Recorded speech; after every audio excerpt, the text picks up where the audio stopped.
പഹൽഗം മഞ്ഞുമൂടിയ ഹിമാലയൻ താഴ്വരയിൽ ലീഡർ നദിയുടെ തീരത്ത് പച്ചപുതച്ച് കിടക്കുന്ന വിനോദസഞ്ചാരികളുടെ പരദീസ.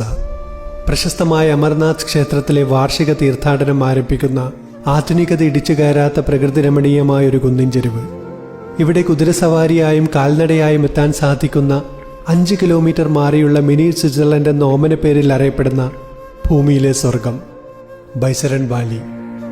ഈ സ്വർഗത്തെയായിരുന്നു അവർ ഒരു നിമിഷം കൊണ്ട് നരകമാക്കിയത്. 140 കോടി ഇന്ത്യൻ ജനതയെയും കണ്ണീരിലാഴ്ത്തി സൈനിക വേഷമിട്ട് വന്ന ഭീകരർ തകർക്കാൻ നോക്കിയത് ഇന്ത്യ എന്ന രാജ്യത്തിൻ്റെ മതേതര പാരമ്പര്യത്തെയായിരുന്നു. എന്നാൽ സൂര്യനസ്തമിക്കാത്ത ബ്രിട്ടീഷ് പട്ടാളത്തിൻ്റെ ഇരട്ടക്കുഴൽ തോക്കിന് മുന്നിൽ പോലും അടിപതറാതെ ഒറ്റക്കെട്ടായി നിന്ന ഈ രാജ്യത്തിലെ ജനങ്ങളെ നിങ്ങൾക്കൊന്ന് വിരട്ടി നോക്കാൻ സാധിച്ചേക്കും.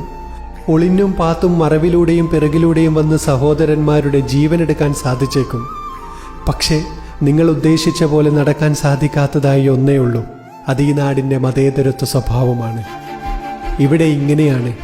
28 സംസ്ഥാനങ്ങളാണ്. 121 തരം ഭാഷകൾ സംസാരിക്കുന്നുണ്ട്. 10ഓളം മതം മുറുകെ പിടിക്കുന്നവരാണ്. 140 കോടി ജനങ്ങളും 140 കോടി സ്വഭാവത്തിൽ ജീവിക്കുന്നവർ തന്നെയാണ്. എന്നാൽ ഈ രാജ്യത്തിന് നേർക്ക് ഒരു ചെറുവിരൽ അനങ്ങിയാൽ നമ്മൾ ഒന്നാണ്, ഇന്ത്യയുടെ മക്കളാണ്. ഇനിയൊരു പഹൽഗം ആവർത്തിക്കപ്പെടാതിരിക്കട്ടെ.